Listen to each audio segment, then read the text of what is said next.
सिया जी बहनिया हमार हो,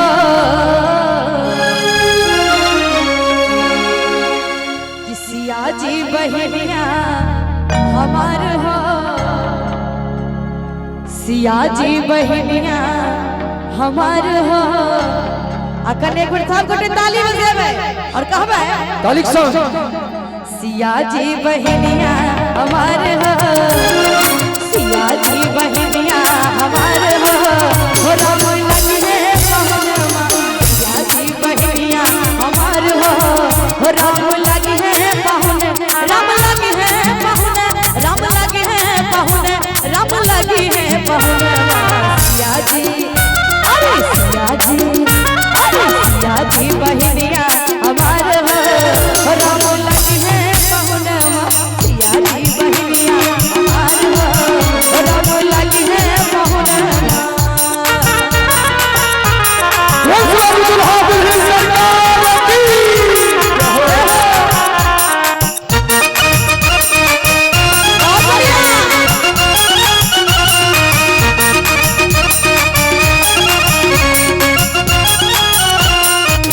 मिथिला के नाता से सिया जी बहनिया,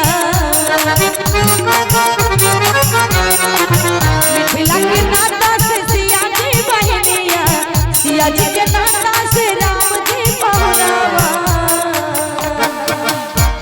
अरे मिथिला के नाता से सिया जी बहनिया, कि सिया जी के नाता से राम जी पहुनावा। अरे चाह करी दोनों जोड़ा के ताली बजा के, दोनों के जोड़ी कमाल हो, दोनों के जोड़ी कमाल हो, और राम लगे पहुना। दोनों के जोड़ी कमाल हो, राम लगे पहुना।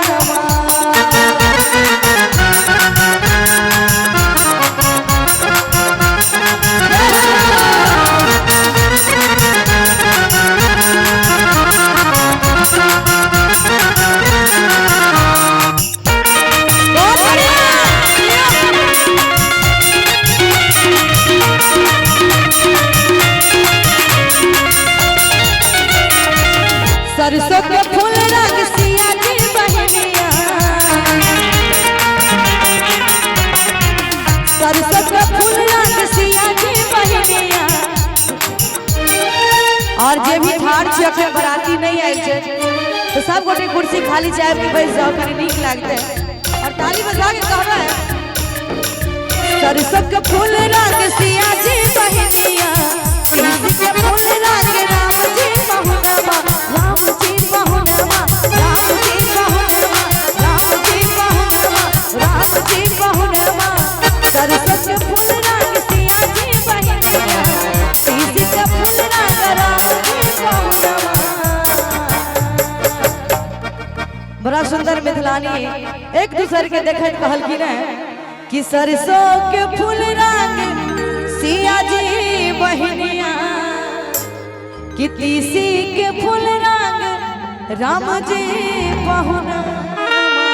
और की मिथिला नगरिया नेहाल हो, मिथिला नगरिया नेहाल हो, राम लगे पहुना। मिथिला नगरिया नेहाल हो, राम लगे पहुना।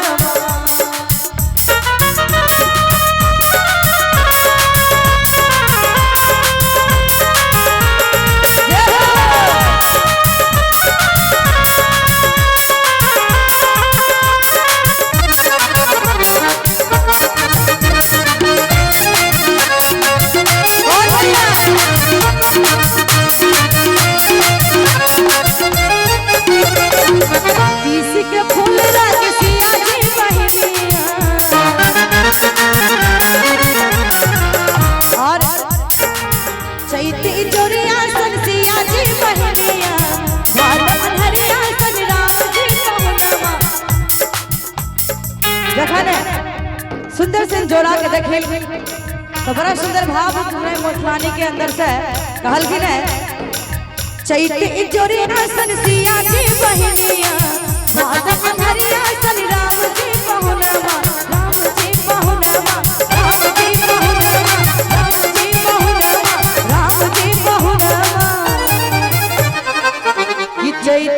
लगी जोरिया सन सिया जी बहनिया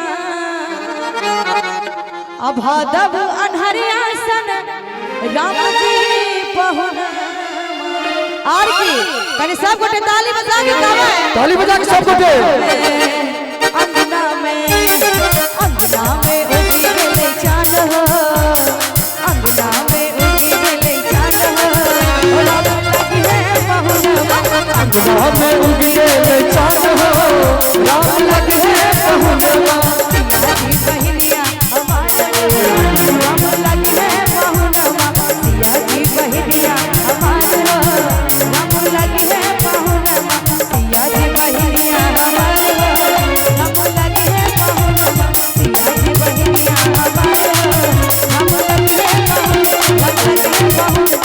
ओ राम लगी है पहुनवा